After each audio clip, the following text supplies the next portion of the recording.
Okay, this is a continuation of SAP again, and we're looking at the low pattern. One thing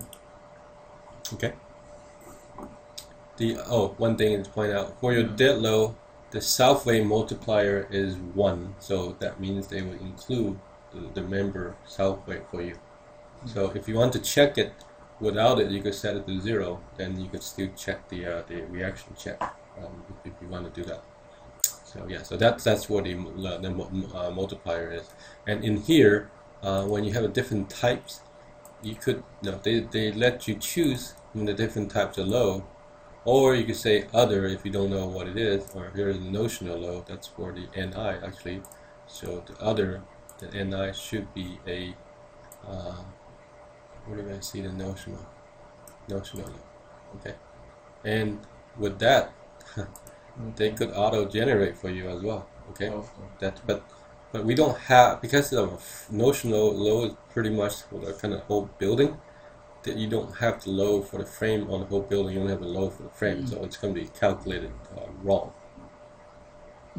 So we'll do this one too. Well, let's see what they have in here. Notional low auto, 2%.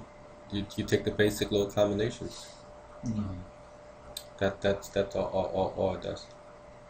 Maybe we'll start doing that. We'll see what it is. Or you could do the different low combinations for notional low. So we're gonna leave it at default for what the code is saying. But the dead low is just whatever is on the frame. So I think we'll leave it this way. So anything else for that? And when we use the codify for the log pattern. When do we use the code? Could be open. The low pattern or low case? Yes.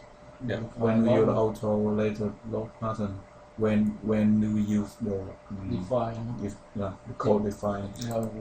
We don't use it. You use it when you're doing a 3D building.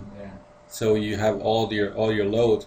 In the 3D buildings, your frame could only be one frame, but the other frames are non-resisting. So the mass or the weight from the building is all there.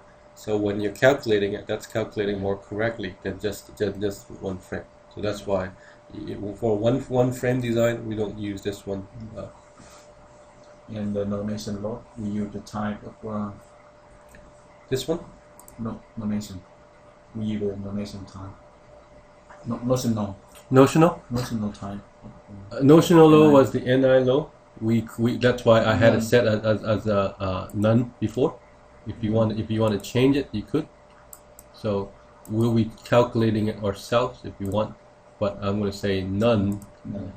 It should be all none because we're putting in ourselves. Okay. This is the 2 per thousand of the deadlock of that low combination actually. So we'll look at that again. Yeah, that's what the when you go into the steel connect member design for 360. That's where the notional comes into play. Again, is the analysis options. I'll point it out again what that is. So yeah, it is the this is our direct modeling notional low. That's the YI. YI is the total gravity load on that structure. Okay, total gravity load, not just the low, total gravity load. So you have to include the live and then the dead and then the whatever load that's there. So that's why is we can't just do the automatic and take 2% of the dead, which would not be correct. We'll have to add it in ourselves. But we don't have the total gravity load on the story. Just have the load on the member itself. So how can you point out notional? Right now we don't. That's why it's in the software is we're not putting that in, but I'm gonna go back and show you how we're gonna estimate it, because when they give us the base shear. The base. They also give us the base shear. Yeah, they will give us the base shear. Remember the base shear is the weight times a certain thing, Yeah. right?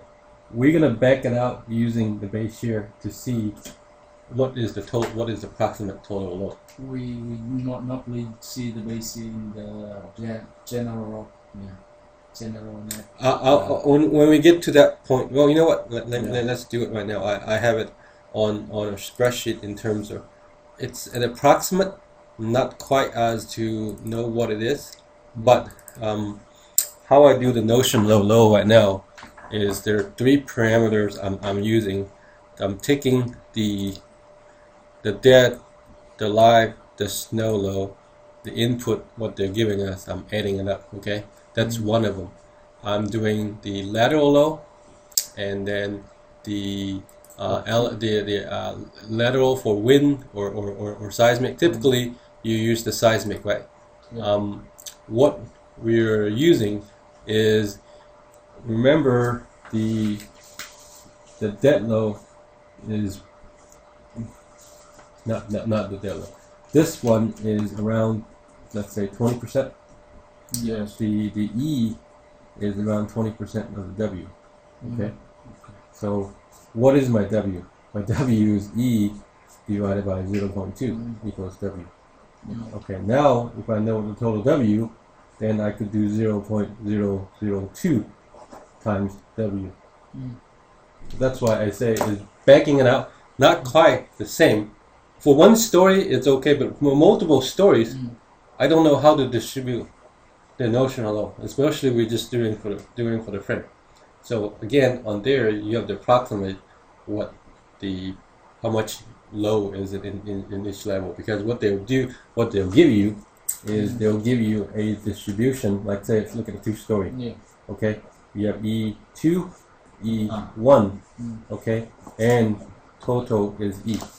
This E is going to be 0.2 approximately, let's say, of the total weight. Okay, then you distribute it based on how much goes up to each one. Then you say N2, N1. Yeah, N1 is N2 is just the weight upper dash to the gravity load. Yeah. Well, relatively, because we don't know what it is. They give us these numbers.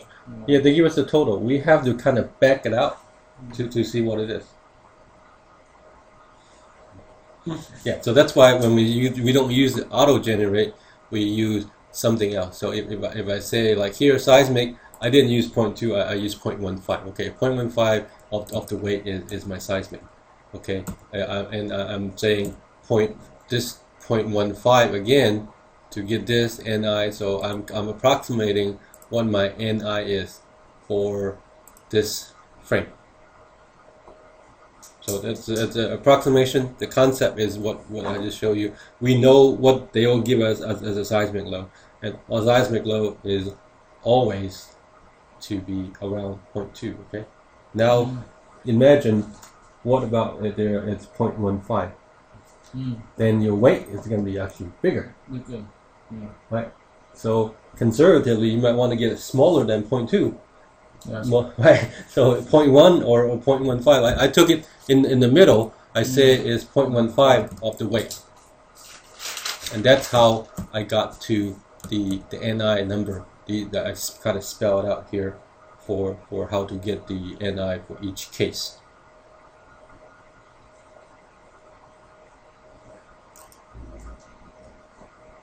And I'll go to this spreadsheet when we're doing the API when we get to it, because it'll go through it and trying to calculate. I'll go to each different spreadsheet to know what they mean. So yeah, the notional low, and that's why for our software right now, the engineers are not are not complicated enough to know what the notional low, because it's very relatively new in the US. Just this addition of the code that they have the notional low included. So when we say there is no notional low, however, Canada has been using notional lows, so the engineers are a little bit more comfortable with it. I don't have the Canada one here. We actually asked for the notional low, dead low, notional low, live low, Oh crap, I didn't save it. And we'll calculate it based on their input. Okay, so the Canadian one, we actually have an input field that asks them for what to input. So let me get back to the template. We have saved before, so we didn't lose much information. So if let me show you what I mean by the Canadian one. So go to Lero Systems. We have a Canadian version, and we could go download a Canadian software. Okay, download it. They'll ask you.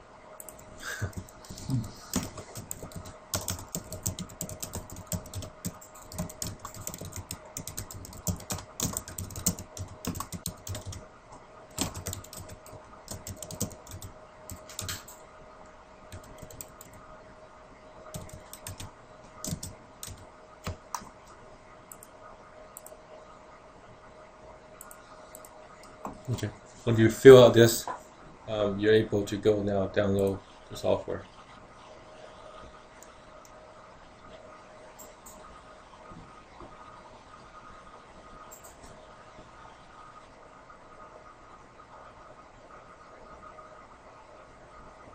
Yeah, Notion low is still, like I said, a relatively new concept for the US engineers.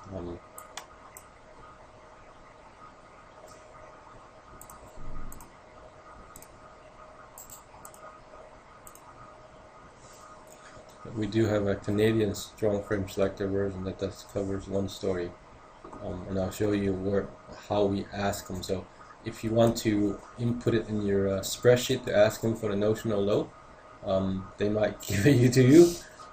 Most of the time you're not going to get it from residential engineers in the US.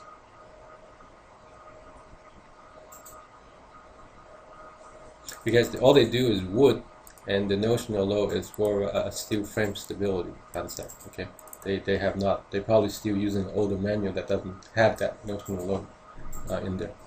Okay, so this application. So when we say add, you see this notional load, total tributary dead load, total tributary live load, tributary slow load. Then we take this total to convert it to a notional load. So we actually ask for the total for that story, not on the frame, but that's what the frame will be resisting for it.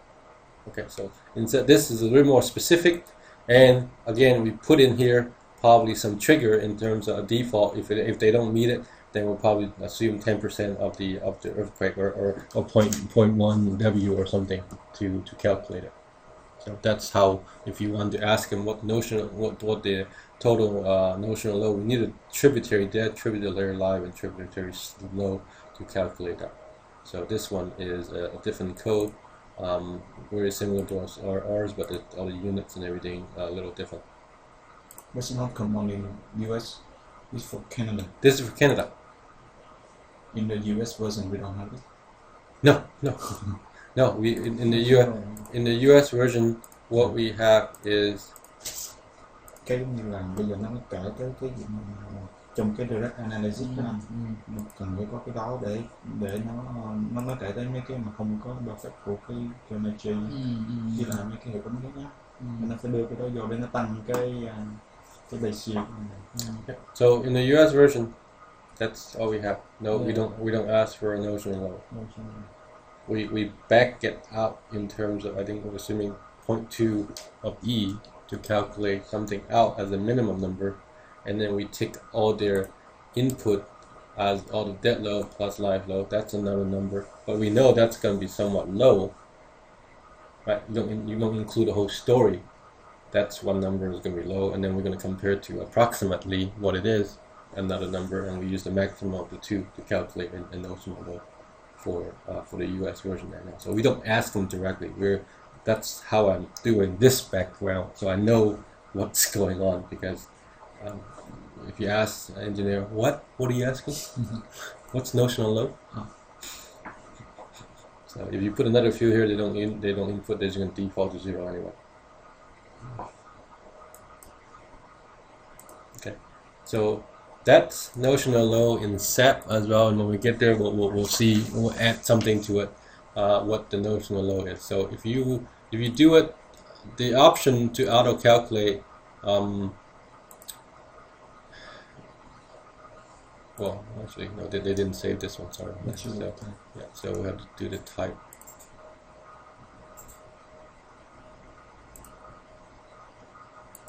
So when you do the auto, the only thing is I don't know why the program do not allow you to do a certain combination or addition or just the dead load, right? You should be adding all these on the bottom to generate your notional load. It's just not just one. Remember, it's supposed to be total, not just the dead, the live, or whatever. So this it's somewhat, I think, they might improve it in the later versions. You could check to see if that's something, but I know this is not. Not three notional, and then you have combo of the three. Yes. That's what they probably ask you to do, is to do it separately. Okay, so that's notional load. Let's cancel it. We're not going to go back here. I just leave it as the other right now, or not generated. Either way is okay. Okay, so that will be assign the frame load. Let me show you what groups means. Okay, in the SMF we're using it to group the columns and the beams. So okay, I want to group it, and then when you just select, okay, select all the columns, assign to a group. Okay, so before I had this assigned for SMF, okay, joints, beams, all these are columns, okay, modify, okay, modify columns, okay, so assign, I'm going to assign all these to beams, assign group beams, modify, okay. So after you assign it, when you go, the good thing about doing it, when you go select from, they allow you to select from a group. So I just want to select beams. Then you can say update all the beams. Select from a column, then you could update all the columns at once. So you don't need to worry about no. So, and also view. I think you could show view selection, view whatever. You could view a group. So if you say display, assign. You know, just mostly just selecting different things you want to a group. So I want to select columns. Select columns. So just grouping it together for you. That's all. It's not nothing, but it's just a concept for a group. So we got a group, we got loads, we got frame. So that's done. Okay, set display options. There's a little icon here. So say set display options, or I think you got to go to view. There's reset display option up here as well. Control E. This one is I want to see the joint label. Okay, they don't show it right now. So you see my joint label. 1, 2, 7. We deleted some things. We removed some things. Okay, so now this is 1, 3. So it's kind of odd everywhere. Okay, set group. Now I'll show you. Actually, we could actually modify which one. We have control over which one is which. Okay, so let's look at something else right now. Invisible. I don't want to see the joints at all. These block dots are going to be gone. Okay, so that's invisible. I always want to see the nodes and sometimes the labels, but now to distinguish the labels between the two, I want to show, here's your member label. When you're doing the design, all they care is the member label. When you're doing output, you want to show what joints is at what displacement, then you show the joints, obviously. Okay, my displacement at joint 7, joint 5, joint 1 is this much, then you print it out and show whoever asks for it. Okay, section is good. Section is showing what's currently assigned. B9, B9, B9, C12. Well, we were going to do a B12 here. Now, I mean, I forgot about it. So, as a review, you could see visually what section you assign to something. Okay. Another one is I want this one to be just a pin connection. Okay. I don't want it to be a moment connection. right? Default is all when you draw something connecting to default is always moment connection. So now if you want to just assign frame releases, okay. Here are the axial load. There's a lot of different releases. Okay, I wanted axial load. I want to share on a torsion, M22, M33.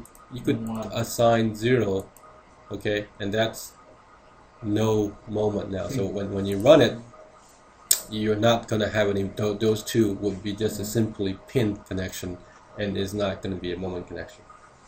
Okay, I showed that release right now, and so you could actually see it.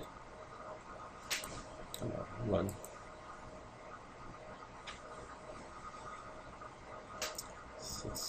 It's coming. Yeah. So when you look at the moment diagram exactly for E, you don't have any moment. Okay. That's actually that's actually the next thing I'm going to show is to look at the graphical output. That's what I mean. The graphical output is actually moment. Let me redo this one and unlock it, reassign. So another one is also when you do that, the frame releases. They actually allow you. See this one? Partial fix these springs. You could do your springs on that. Okay. I'm going to show you, take advantage of that now. I'm going to take no release on that. Let's say we're going to change this to a, no, I'm going to have to restrain it first, okay? Okay. Just before there's no moment. Okay, let's go back to the previous one. Just want you to make sure when you run this one, when there's a pin base, you're not going to get any moment on the bottom. So and the difference on the drift as well. So let's look at one thing for drift. Yeah, no moment here, no moment here, and let's look at drift for seismic wireframe. Okay, that's the drift. We're at 0.4858 inches. This is what we call delta S. Yeah. The elastic displacement. To get to the delta M, that's where the C sub D comes in, and I'll cover that tomorrow when we're going into the design a little bit. Delta S. Delta S. Okay, this is when you're looking at a frame and you're designing it at the E low. This is delta S. Okay, the code wants a delta M to compare to 0.02 HX or 0.025 HX. The comparison is these two. They say that you set the allowable. This is engineer specified. Yeah. Engineer specify these two, but when you compare it to what they specify, you have to compare to delta M. Delta M is out here. Okay, that's where the C sub D between the two comes into play. What was the case? You mean that HX multiplied by C sub D? Yeah. Okay, so to compare that is delta S multiply equals to multiply by C sub D. I think you divide it by I. I'll show you. I'll have you confirm this one. That's delta M. This is the number you compare to this 0.02 HX. HX is just the height of the frame. Okay, so if it's 1 inch, if it's 100, then it will be 2 inches. Okay, so assuming, let's look at this one. We have HX of what? We did it as 10 feet. So 120. Right? 120. You have your calculator. 120 times 0.025. Sine 1.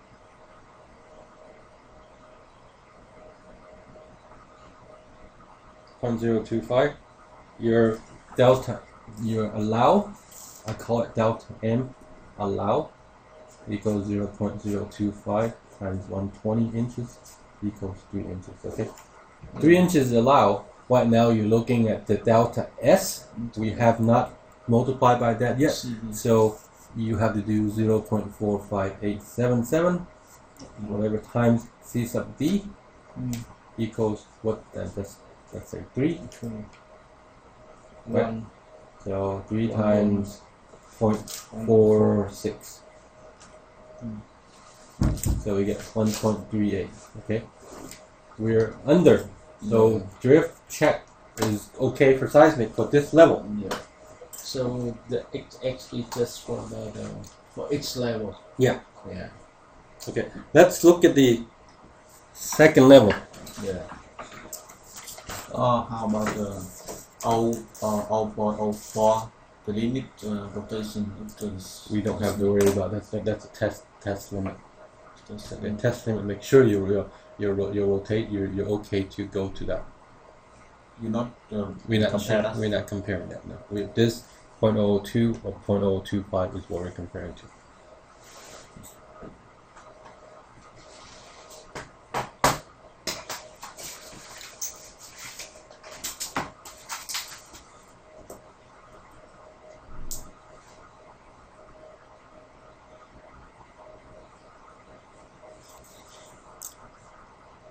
Yeah, write down that the number, the delta S at 1, and I'm going to look at the delta S at 2. Okay, so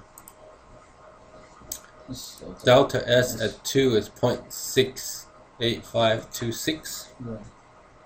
What's the difference? We're looking for relative displacement now. So you subtract this one to the previous one. Yeah. So when you say drift, we're always looking for relative between one level and another. Okay, one level and another. So let's say this level is even less than before. So 0.065, Minus 0.05, 0.046. Okay. This concept is very important because that's actually the first check you should be doing when you design a moment frames. Just only the relative.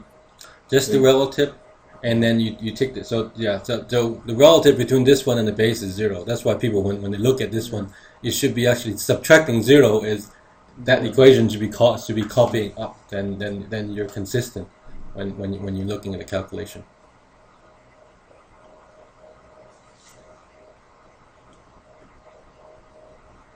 So the delta S at the second level is 0.2.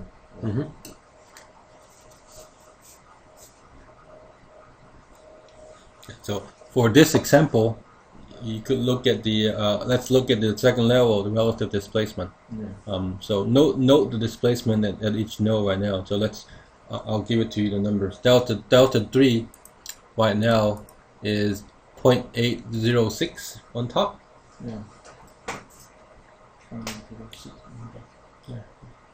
I'll let him finish up.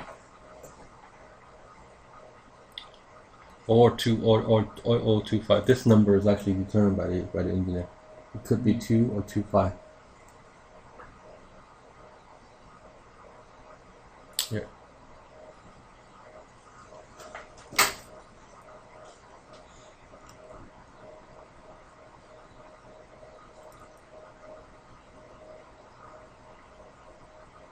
That's exactly 0.225. Upon the clock. And The engineer specifies that for you. Yeah.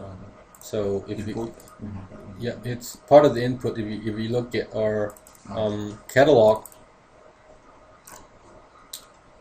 what we require them to check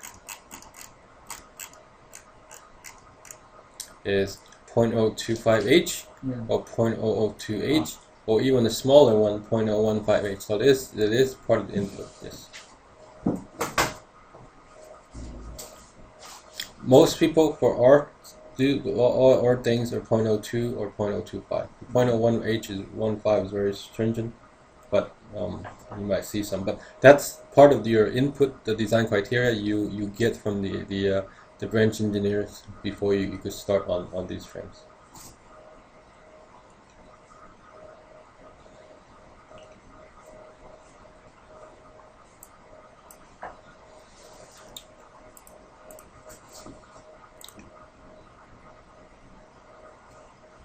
Okay, so let's calculate the top one just to see what it is. Yeah. So you get 0.0806, 0.806, delta 3, delta 2, 0.685, 806 is delta 3, 0.806. So, okay, what's the relative at the third? 0.121. Okay, I mean, as you can see, because the floor height is the same, or worst case is at the first level, right? But the check needs to be done at every level. That drift check needs to be done. So you say drift at the first floor, drift second floor, drift check at third floor. Okay.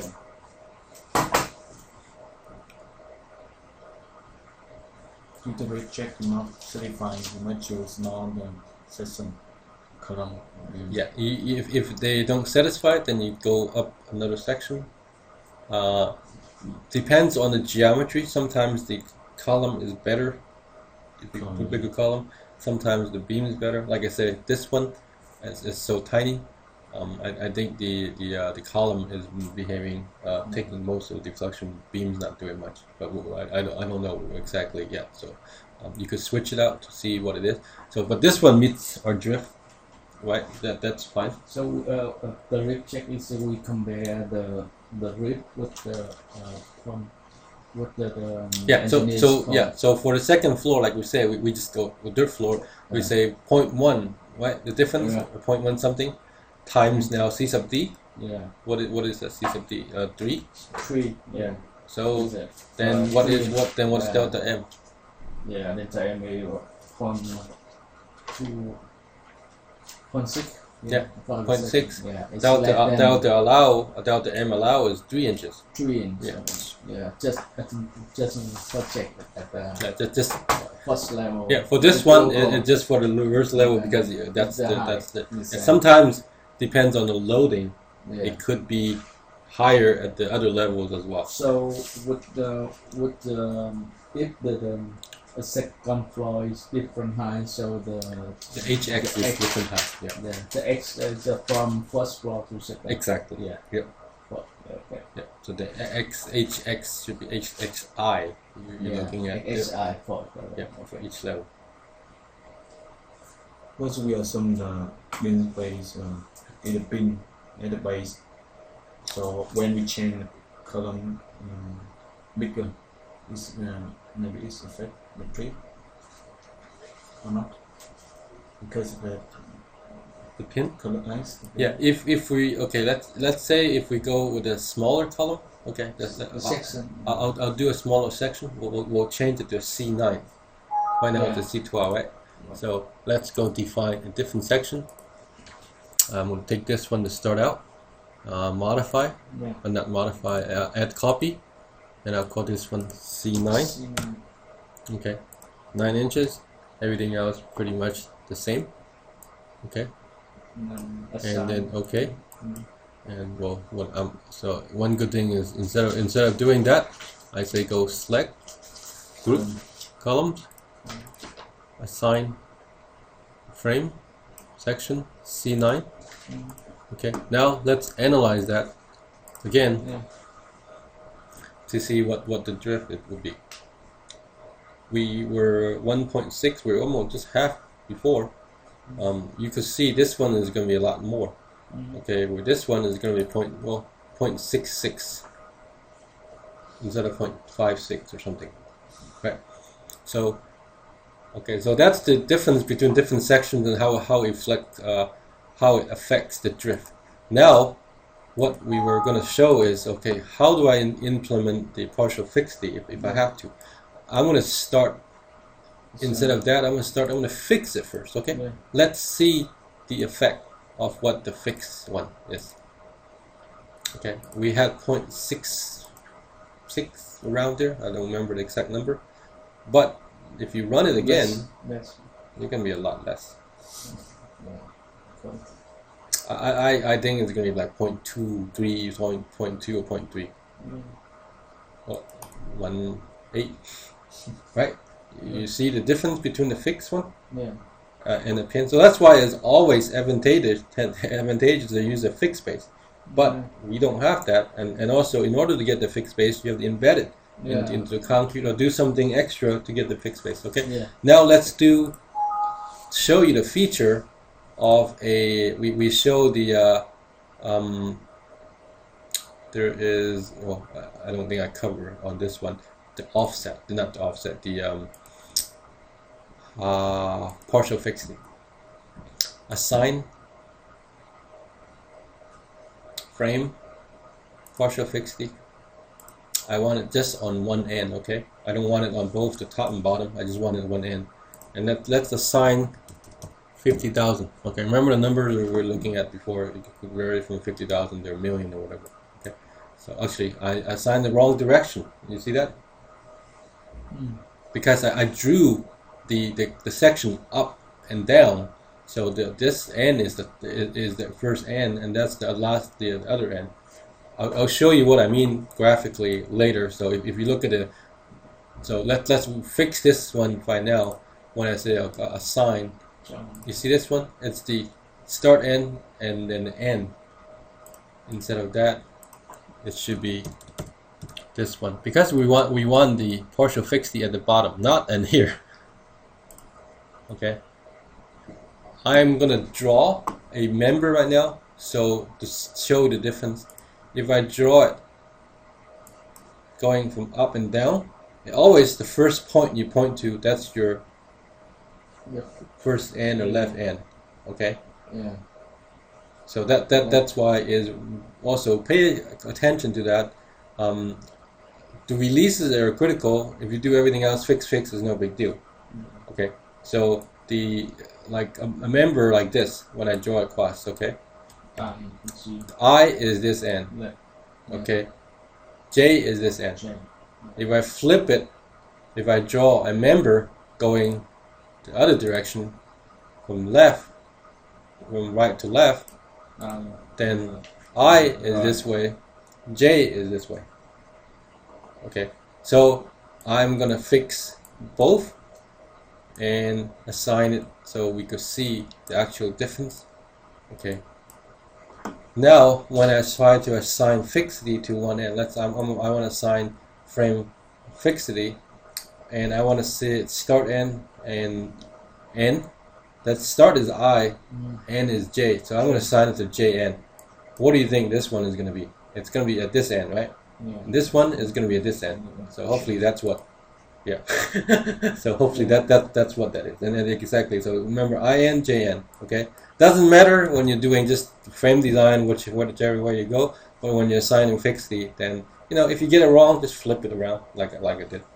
Okay. But there is IN and JN in SAP, so you know what. And then also based on where you start. Yeah, where you start. Okay. So now we have a fixity assigned. That's 50. 50. Typically, if you look at the units on this, is whatever units you're at this time at your global units. When you go assign that frame fixity, they have the units here as well. So you could do that. So, but make sure this is 50,000 kip inch.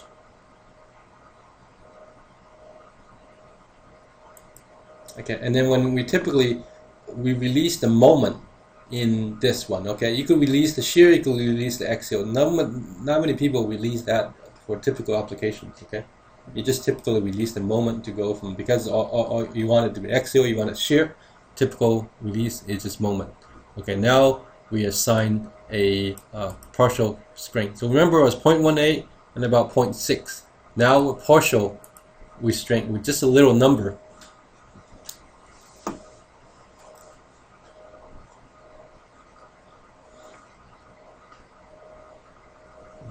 Okay.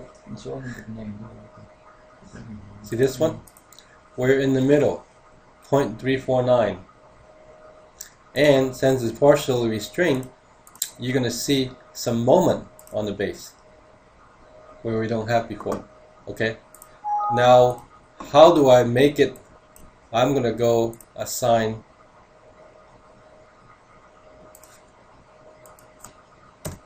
what do you think that's going to be? What is the number come from?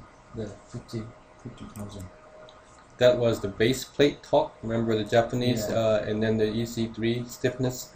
That's the stiffness. Yeah. Yeah. That's where that comes from. The base plate. We review that. I know there's a lot to chew on yesterday, and that was the last minute I introduced that. But that's where that base fixed the K, or not the K, the base fixed value comes from. Okay. What I did here is I assigned a K of 0. So what do you think that is? Spin. Yeah. So let's look at it. 9 0. Yeah, that we should be getting exactly as though we put a no moment, and then the drift check. It better be the same as what we got, 0.6639. Okay. Relative terms. If we get a sign, now I'm going to assign a very big number, okay? Like say 1,000,000.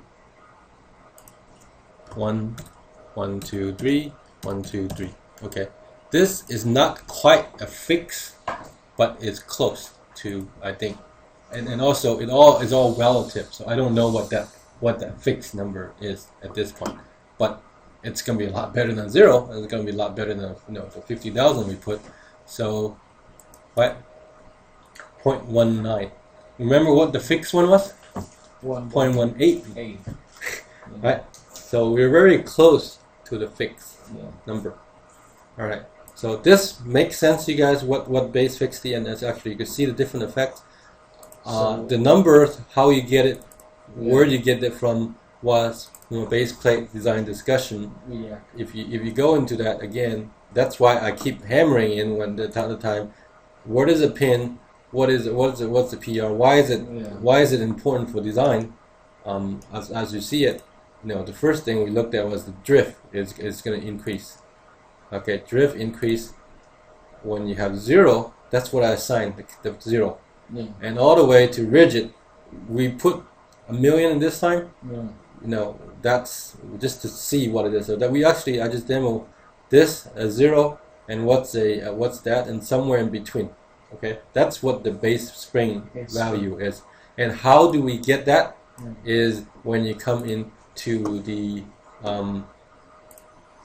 base plate stiffness calculation from the EC3 model, from the Japanese model. That is the K that we're putting in. Okay, so if you go back and look at the EC3 model. I don't know how to spell out where is the stiffness calculation here. Up here. See? So this is the EC3 model. Okay, Eurocode 3 model. So that's how we got the K for the end. So that's where it is in the spreadsheet. Now I'll give you the spreadsheet as well to compare. So for KC, L1, L2, L effective at the end. It all depends on the column, and you get a different K. But in the Simpson, we just have a spin Right now. That's why this is the future work. The future. We could follow this if the project is very important to say we want to get this project and drift is governing. What's our next strategy? Okay, instead of having to increase the beam and so well, let's put in a pin. Not a pin, a spring on the bottom, a PR connection on the bottom, right? You saw how much difference that does, and I'm trying to push that in the design to offer that. Okay, right now, a software do not offer that. I was thinking about actually putting an input for the engineers to input it themselves. If we don't with the brief, we can. That's the next thing we could do right now. Okay, we go always revise this one to do that. Yeah, but we need to let the engineers know if we do that, and sometimes they don't know themselves. Yeah. Like I say, this base plate stuff, all the research, it's been just last 2 years. Yeah. All the old engineers are practicing. They either know a pin or they even know a fix. Yeah. Okay, if you throw something into for them, you have to go in the background and explain to them what it is. We don't know really exactly how. Exactly. How. This has not been adopted into the code. Yeah. And if you propose something like that, they're saying, "Well, it's not in the code. I'm not. I don't want to deal with it." Yeah. Right. So some engineers are open to that. Okay, they know. Well, I'm not going to be a fix or pin. Yeah. I don't mind. I'm open to that. So if you could put there something to save me some price, I'm fine. We just know in the set model that, but exactly what the fixed connection. Okay. So let me finish up set display options for you. That topic. So we show labels, we show releases. Remember, after we show the pin, you would show the release, and I'll show her if we show the release. If we say I don't want to show the release, you won't show that release. Okay, so that should be on if you want. Local access. Okay, that's where you know those red dots and green red arrows and green arrows. These are considered local access. Okay. Frames not in view. If you don't want to see it, you could turn it off. You don't want to see the no, you could turn it off. Okay. General, you could shrink the objects. We saw what the extruded view is already. Fill objects is not. I don't think it applies to shells, and so we could try it again. Let's see what that does. Okay. Shrink object. Shrink it to a little bit. See. They could shrink it to what that is, just for you to view, nothing else. Fill object. So those are some of the things here. This is a reference line. A lot of people use reference line. There is a difference between a grid line and a reference line. Reference line uses do model, just like in AutoCAD. You just want to draw a line using that to draw. You don't do anything. So that's just a reference line. So rounding boxes, I never used this one. When we get to the you know what? Okay, I'll show you what the area. The area is easy, and so we'll just do something else now to show you what that is. Okay, area is for shell elements. So like I say, if you draw something here, unlock it. And draw something here. Then again, it'll show you what's your area label. What's your area section? Okay, that's the same thing. So again, when you extrude it, not in view, local access, they'll show you what it is. So when you solid, you're the same thing. When you the length, we'll actually include the length on the SMF, so you'll see an option pops up here. Okay, this is, remember the assign colors. You want to show assign a different color by view by color. You could do that. I typically just assign it to object and don't deal with that too much. Okay, so that's by the display objects for active window. You could come to it with a checkbox here, the one, or you could go view, display, set option, or control E. There's different ways to get to it, but typically what I do is I know where to go. Right. Okay. Yep. String. Yep. Let's click on it. So you could. That's set display options. Okay. Let me finish off the edit with replicate, move, and offset before we go anywhere else. Do the so edit. You could do well. You have to select the object exactly. Select the object, edit. I want to replicate. Replicate just like AutoCAD. Duplicate. I want 49x. Copy. Okay. And automatically generate that on it. Okay. Edit. Let's pick something. Edit and move. Okay, I don't want to move it because it's going to disconnect it, but we could. Let's say 10. Typically, the move is you should be applying it to joints, because if you move the joint, they would let's do 20 easier to see. The connected elements would move along with it. Okay. So that's the stick with whatever connect to it will move with the joint. So that's why I typically use the move command for the joint and not just the element itself. Okay, so those are some of the edit areas. We don't have any of the area to do because the shell elements. Let me see, edit, see these points, we have to pick the point first. Edit lines, we show this one. Edit curve geometry, we don't have any of that, but divide frames, I showed before, already divide it into 3, 4, whatever you want. Okay, if you want, let's do something trick. Divide frames, I want to divide it into 3. Okay, now I want to draw a couple of beams across. Okay, there's also some snap features here. You go to intersections, perpendicular. So if you want to draw it to perpendicular, click this one. See that snaps to perpendicular. And that's the extra way of how to do that, divide into that. So don't want it. Now again, we're going to combine this back, hit edit, joint frames again, so back to one frame. So that's some of the features you use for once you have a model started. All you have to do is figure out a geometry in Excel or whatever you want. Then I'm just going to come here and then offset the node to get to the right x coordinates, and then offset the top to get to the correct elevation. That's it. You're done. And then just we assign your frame members. That's the frame analysis. Very quick to do because you don't have to do it from the beginning. And we'll be utilizing that a lot in the SM with a lot more nodes that you have to connect to when you see the model. Okay. So that's edit, offset, move, and then we place the lines. Graphical output I'll get to after lunch. Design style I'll get to, and then a SAP output like text output, PDF output I'll get to.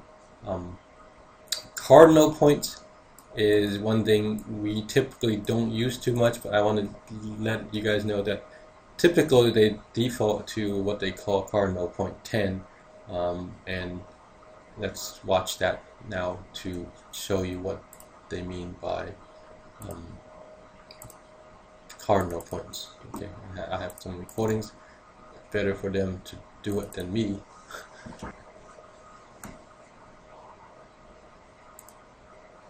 This tutorial will show two different uses of the insertion point command.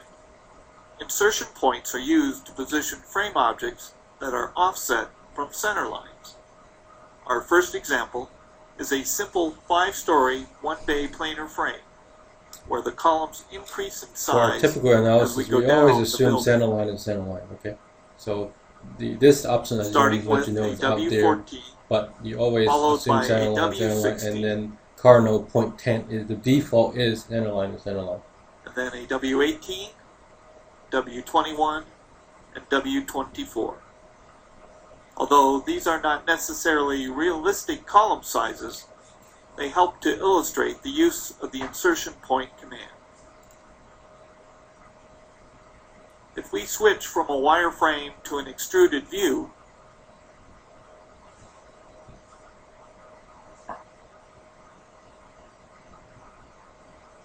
we can see that the default orientation of the members is such that the centroid of the frame objects line up with the wireframe outline.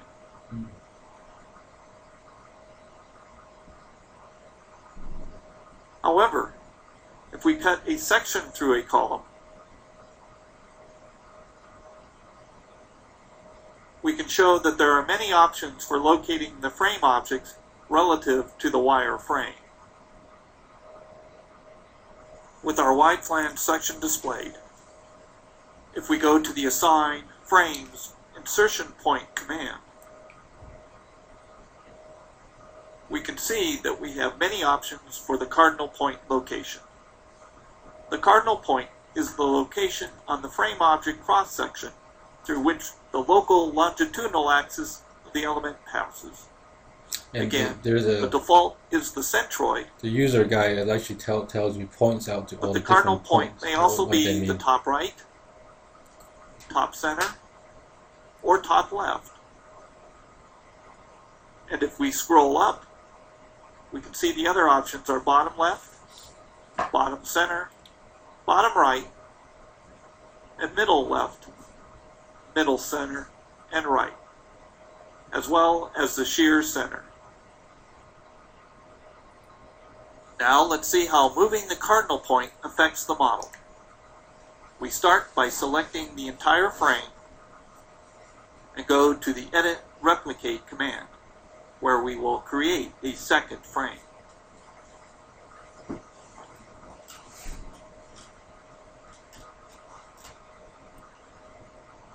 Next, we select all of the columns on the right side of the duplicated frame and go to the Assign Frames Insertion Point command.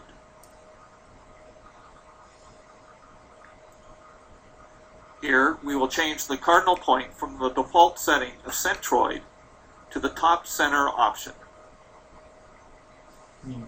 Then you're going to align all the columns at yeah. If we zoom in, we can see how the frames are now flush to the outside face. Create a moment. We will repeat the process on the left side columns. Typically what people do is actually in the, remember we're trying to do a centerline model? When they do the This time setting beam the cardinal point to be bottom on center. the top, they set it to the top one so it's aligned with the floor. That's the only time I use it, is to use the When beam doing because it again, I do it align with the floor. we see that the outside face is flush and that the entire offset between the column sizes is shifted to the inside face of the columns.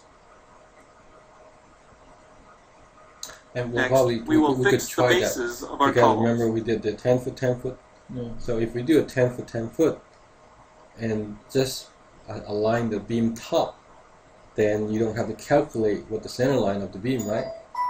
So potentially you could just do that and see if it will calculate it. The last thing that we will do before running an analysis will be all is to add a lateral load of 10 kips to the top as of well, each because frame. the cardinal point, if you use it, nobody knows it, the geometry is going to be off, and you don't get the results correctly. But there are locations where you could use it. Especially the high rise reading for the complex we have. We are now ready to run the analysis. So you can see the difference in the numbers. They put With 10. the analysis complete, we will see how the response is affected by the cardinal point positioning. First, so you see, we will you display see the the moments diagram, due to the lateral and load. then without the cardinal point, you see it with the cardinal point. And for the columns oriented along the centroid, the base moment is approximately 63 kip feet, More. while it is approximately 71 kip feet for the columns flush with the outside faces of the frame. Upset the set each restaurant. yeah, you added some eccentricity to it. Yeah. And then drift is the There same is thing. also a significant difference in the lateral displacements between the two frames.